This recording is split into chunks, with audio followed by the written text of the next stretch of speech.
We consider, evaluate, and postulate everything. Welcome to Capacity Cast with your hosts Michael and Scott. Let's get started.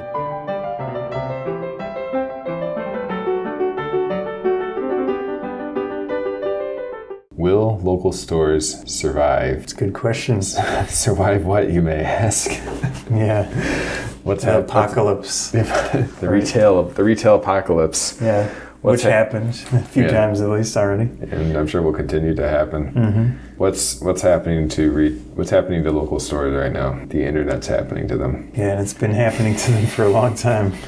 So the context for this, I mean, this is just an ongoing trend, but in retail news, there have been this month, just like every other month, there's been another wave of closings. Gander Mountain. Yeah, that's a big one. Mm-hmm. We have a couple other big box stores. Radio Shack died even more. Yeah, they just can't stop dying. Yeah. So there were some trends, like the hobby that Radio Shack existed to support is really dwindled away. But other hobbies like electronics have come along, and you think that they would be perfect. It would have been a great position to take advantage of that. Oh, yeah. And they totally failed at it. Definitely. To even have had a chance, Radio Shack should have done a much better job on their web stuff, which cannibalizes their local business. Yeah, or helps, depending on your perspective. Sure. Well, okay. So how do you think that Radio Shack or whoever, Kohl's, whatever, selling online helps their local business? Yeah, the best use case that I actually do is you buy something online, and generally you get a better price online than you do in the store, even if it's the same company, and then you just have it, you pick it up at the store. Mm-hmm. Yeah, so I do that a lot of times with Best Buy. I do that with Office Depot, one of those recorders, 20% off coupon. Nice. Yeah, $50. Quite a few. There are some other stores. Kohl's, my sister just recently saw a TV online. It was a 49-inch for $180. And then she picked it up in the local store, which is, a Kohl's that has TVs. I guess they have TVs. I didn't even know. You better believe but it, they do. And she got it online at a big discount and picked it up. That use case seems really solid. Because they're selling it for $500 or whatever in the store. Probably, yeah. Yeah. So no one would buy it in the store for that much, but then she saw it online and, it worked out. So really at that point, the benefit of the store is that it's a convenient warehouse. Like it's a store and a warehouse. Yeah. Basically. Or there are a few other use cases like going there to try things out. Mm-hmm. Yeah, but then a lot of people go and buy it online after they go and try it out at the store. So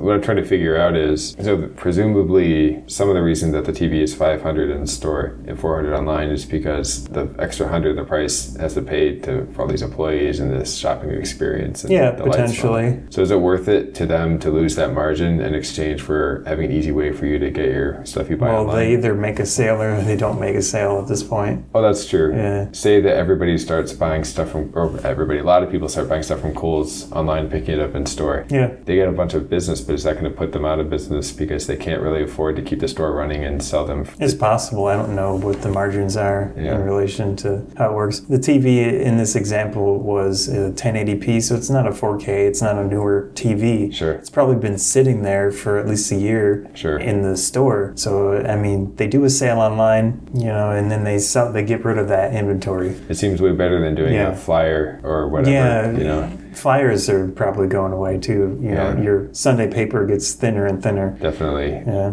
I did my own thing with that. Actually, same store. I bought a Sonic toothbrush or whatever. Okay. It just went from 120 to 60 or something. Okay. Whatever the price was, and I picked it up in store at Kohl's. Nice. Did it on Black Friday. We'll never do that again. Oh, they were those pickup poor on Black Friday. Those poor people. I got what I wanted, but I felt really bad. So I guess one advantage of in-store pickup and Cyber Monday is they can kind of stagger. You got your in-store shoppers coming in on Friday, and then your e-commerce people rushing in on Tuesday or Monday or whatever. Well, I guess so what's not going to work anymore is getting people to say, I will, like stores, they want you to come in and support the local store, and they want you to come in and pay local store prices, which are higher, and that's just an act of charity. There is a rational reason to prefer local, and there's a premium. Few situations. Yeah, and there's a little premium, like if it's I can buy this thing for $400 on Amazon, or I can buy it for say $420 or $440 maybe locally, then if it's a small premium, it's justifiable to get it now. Yeah, you get it now. You may have a better experience. You can bring it right back in if there's a problem to this person. That's worth a little bit extra. But when you're paying 20 or 30% more, it's just too much to ask. Right. There's a local gaming store here. It's a chain in the Chicago area called the Gaming Goat. They just opened a store in Rockford, and they do this with all their stores. You get the sticker price of a game, which is like $60 or $80 or something silly, and everything is 30% off the sticker price. Okay. So right out of the box, they're not exactly price matching Amazon, maybe higher or lower, but they basically trust that, building themselves up as a community space and selling a high volume of games and still making money off that deep discount, even though it's just a few bucks instead of 20 or 30 bucks, is going to work. And they aren't asking their customers to charitably spend way more than they have to, To have that local store. Yeah. I have a few other ones like that.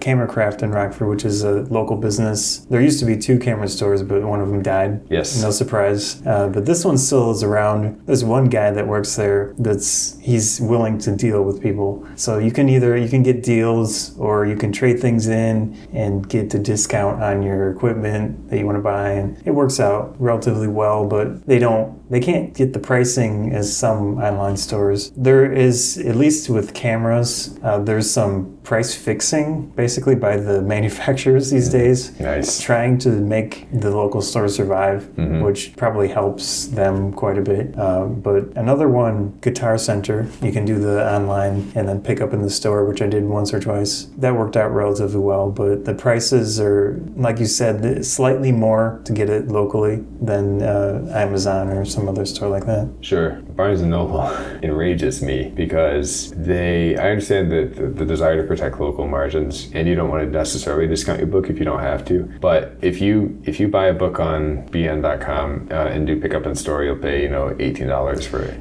I saw that they won't do the online price locally. They won't. It makes no sense. And so all they do is just make people mad at them. Yeah. And I won't buy the book there because of that reason. I've seen it, and I remember looking for a specific book, and it said, local price. Nope, sorry, you're not getting this. Yeah. And it's free shipping online. Yeah. Well, so that doesn't make any sense. It's extremely irritating. Yeah. And my theory is that a majority, but a significant minority percentage of the growth of online spending is driven by antipathy towards local stores. Yeah. People, they don't like the local store. They don't like the people who work there, or they don't like the policy or something. And so they are kind of buying online. In addition to saving money, they're also sticking it to somebody. Yeah. That's great, because oftentimes to get revenge, that costs you more. Right. This is revenge that costs you less. Yeah. You just have to spend a little time waiting, to get the book that you want. I think stores need to stamp out silly policies like that. They don't have to, put up big signs proudly announcing that they'll match the online price, but they should know, hey, if somebody asks, they're pretty comfortable with online shopping, and you just need to... The more savvier of customers will check online. Yeah, you just try to keep them happy. And then if they see Barnes & Noble, they'll be like, I'm not going to buy it there, so they're not going to give me that online price. What do you think about, so again, with the community strategy, Barnes & Noble, they have the coffee shop inside. Yeah. Do you think... It doesn't work with Starbucks. That's another... Yeah. Well, wait, what do you mean by that? Sorry. The Barnes & Noble coffee shop and Starbucks are separate. So you can't use the gift card from Starbucks at the Barnes & Noble. Oh, right. Yeah, there was kind of a surprise with that, right? Because I never go to Starbucks, and someone gave me a gift card, and I tried to use it at Barnes & Noble. Didn't work. Yeah, it's kind of an odd thing as well. But they're the only bookstore, so I guess they have a little bit of latitude to screw people over. Yeah, that's true. I still shop there. I recently bought Neil deGrasse Tyson book, his newest one about astrophysics. Mm-hmm. Yeah, I buy some things. It was 30% off in the store, That's which good. was the only reason that I bought it. But that's good. Yeah. Okay, so we talked about what we don't like about Barnes & Noble. They do something I really like though, which is their membership. Okay. So their membership is $25 a year. It gives you 10% off books in the store. Mm-hmm. It gives you an additional 30% off of hardcover bestsellers or new bestsellers or something like that. Okay. And if you've seen the store, it'll say you get an extra 10% or an extra 20%. Yeah. On the little sticker that's percent off. So basically, it's matching. If you buy a lot of new books, the right kind of new books, it will basically keep prices in line with online, I would think. Plus, you can get it same day. Somewhat. Yeah, it helps. It depends on what the price is, I guess. If you like that local experience, you'll get helped out by that. Well, membership. It should bring a $35 book at minimum down to about 30 and possibly down to under 20 with that additional 30%. Yeah. And if I understand this correctly, you get a little bit off in the coffee shop. And then you get, I want to say it gives you free faster shipping online. Okay. How much is it? I think $25 a year. So it's like a not mini. bad. Yeah. So if you look at it as, a mini Amazon Prime only for books. If you use them enough, I can see it being worthwhile. I like that though, that their stupid policy about not matching online prices kind of divides local and online. But that membership brings it all together. Sometimes you buy online for the quick shipping. Sometimes you go into the store. Yeah. It seems like that might, I don't know, I'm just saying that might be not too bad unless you want to stick it to them for doing it in the first place. I do want to stick it to them. So but I think that might be a way out. Like what if Radio Shack had some sort of hackers membership or something, whatever. It's possible. Yeah. Just our 2 local stores died just recently. Which ones? Sorry? Radio Shack. Oh, actually, yes. I bought a piece of equipment for the podcast from the Radio Shack before it closed. Got in just in time. Yeah, and that was $2 for 2 sets of little adapters. So I mean, if they had if they always had those prices, I'm sure a lot more people would have gone there. But I know that I don't know what kind of market they were going for, but they really seem to misplay the kind of Raspberry Pi hacker thing. When I went there on the final days, they had a few little kits, but I didn't see any microcomputer, boards like that.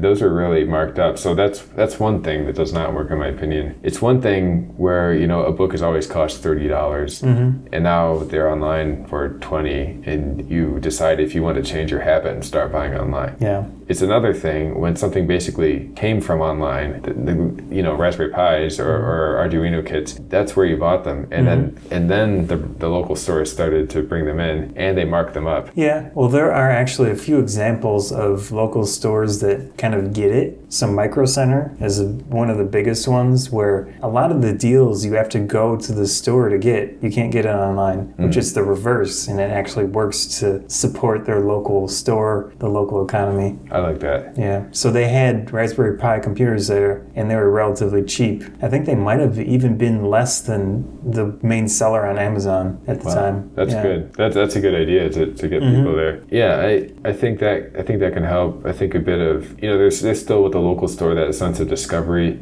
Browsing the shelves that you can't get online. Yeah, and you can touch things and try it out a little bit. Yeah. So there are quite a few benefits. The biggest elephant in the room benefit that is technically illegal is the tax thing. Early on, a lot of online stores, even ones in the state, I would think, in the first few years of online stores that were big, you don't pay tax. Now, technically, you're supposed to send money to the government every year for all of the tax that you got out of state purchases. Sure. No, I think we've all filled out that form for sure. Yeah. To the penny. Yeah. Definitely. But this is changing. So Amazon, I pay tax. I don't know about Newegg. Yes, they tax on that. Okay. Yeah. But quite a few larger online stores are basically having everyone pay tax, or a very large percentage of the population. Now it depends on, I think, if they have any type of distribution center in that state, but they try to get around it, but then the government and the local states are fighting to get that tax money. And that helps, in a way, it helps the local businesses because one of those benefits is going away. That's true. Yeah. It also hurts them though, because especially with Amazon, it's really just about Amazon. When they are forced to collect tax, then at that point they know they might as well go crazy with having state and local nexus. So then that's when they're building their grocery stores and their bookstores and warehouses all over the place so they can do 1 hour shipping and all these things. Just like with cars, you always know if you can buy from a private seller so you don't have to pay the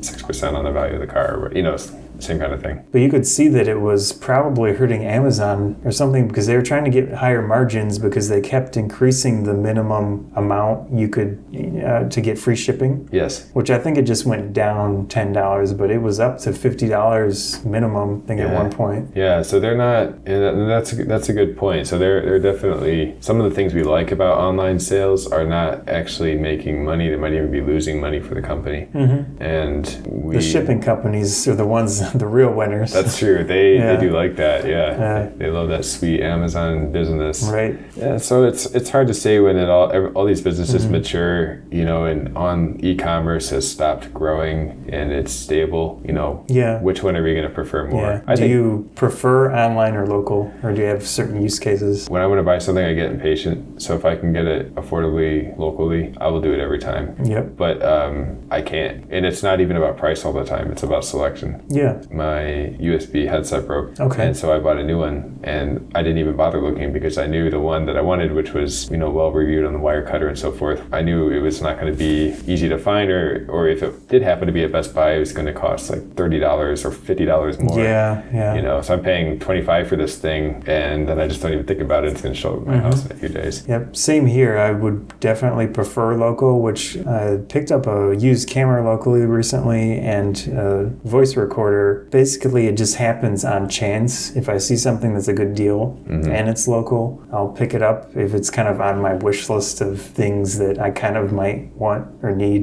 in the future. But as you mentioned, if you want something very specific, there's a high chance that you're not going to find it locally, which was never not the case, but more so now because they cut down on selections of, if we go back to books, there used to be a store called Borders. Oh, yes. They had a huge selection of computer programming technical books. Right now, our current Barnes & Noble, which is, we have a half-price books, and it was gone for a few months, but it came back and it's open now. Oh, I didn't realize. Okay. Yeah. Neat. But the Barnes & Noble here has a tiny little shelf of computer programming books, and that's it. But in the past, there were just a lot more local options. Yeah, and I guess that's my advice for all those retailers listening to this podcast. I really think that the way to go is to have things that specialists and people who are really into something want to see. Yeah. And then I think the mass market will follow. And be reasonable with your pricing. Yes. And have an online store that you can pick up things locally. Yes. So we expect you all will listen to us and make And it has changes. to work well. That actually matters a lot. Yeah. Best Buys in general, that's always worked well for me, except for one or two cases. Max Office Depot worked well the last time. So there are stores that are starting to get it right. While I am always sorry when any kind of business has to shut down, I think the same people who work at businesses are the ones who have to spend their money on this stuff. Yeah. And we all benefit from the competition between these two types of retail. And if something isn't viable in this society, it's going to close. And that's just how it is. Yeah. If they make their business work in the current situation, then it'll work. Thank you for listening to another episode of Capacity Cast. You can hear more episodes at capacitycast.com.